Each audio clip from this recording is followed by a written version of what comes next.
I'm Brian Mast with the San Antonio River Authority and William Pichet with the San Antonio Water System. Greg is on his way here right now.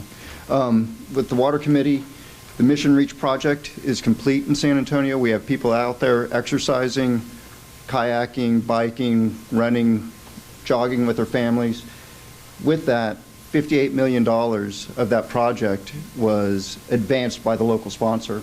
We're here to seek some of that in reimbursement, which we have the authorization to do so from a bill back in 2009. So with that, we're looking to work with our delegation to continue to work on OMB and the Corps of Engineers to have that funding allocated back to the local sponsor.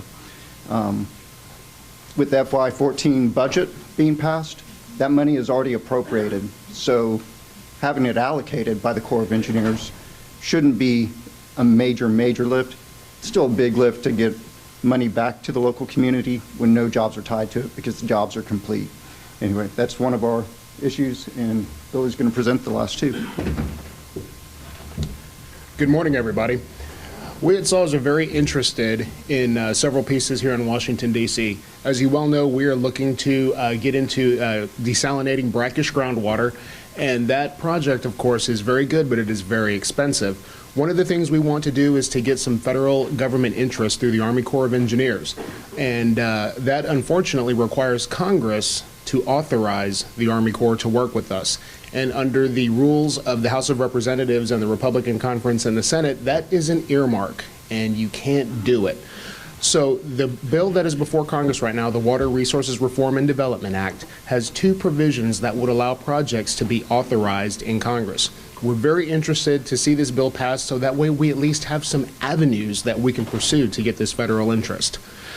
We're also very interested in maintaining a fair regulatory regime in Washington, D.C.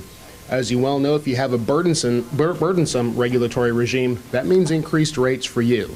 You know, from issues from our chemical disinfection for water to lead fixtures, plumbing fixtures, to the removal of the word navigable from the Clean Water Act.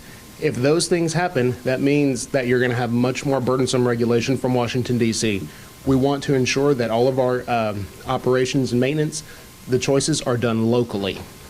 And lastly, I'd like to echo what CPS Energy was talking about in terms of the municipal bond tax exemption.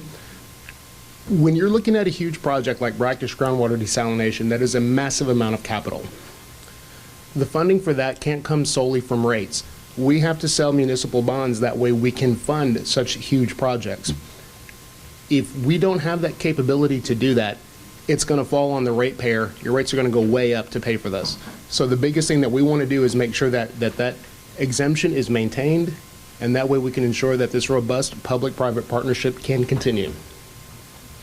Thanks.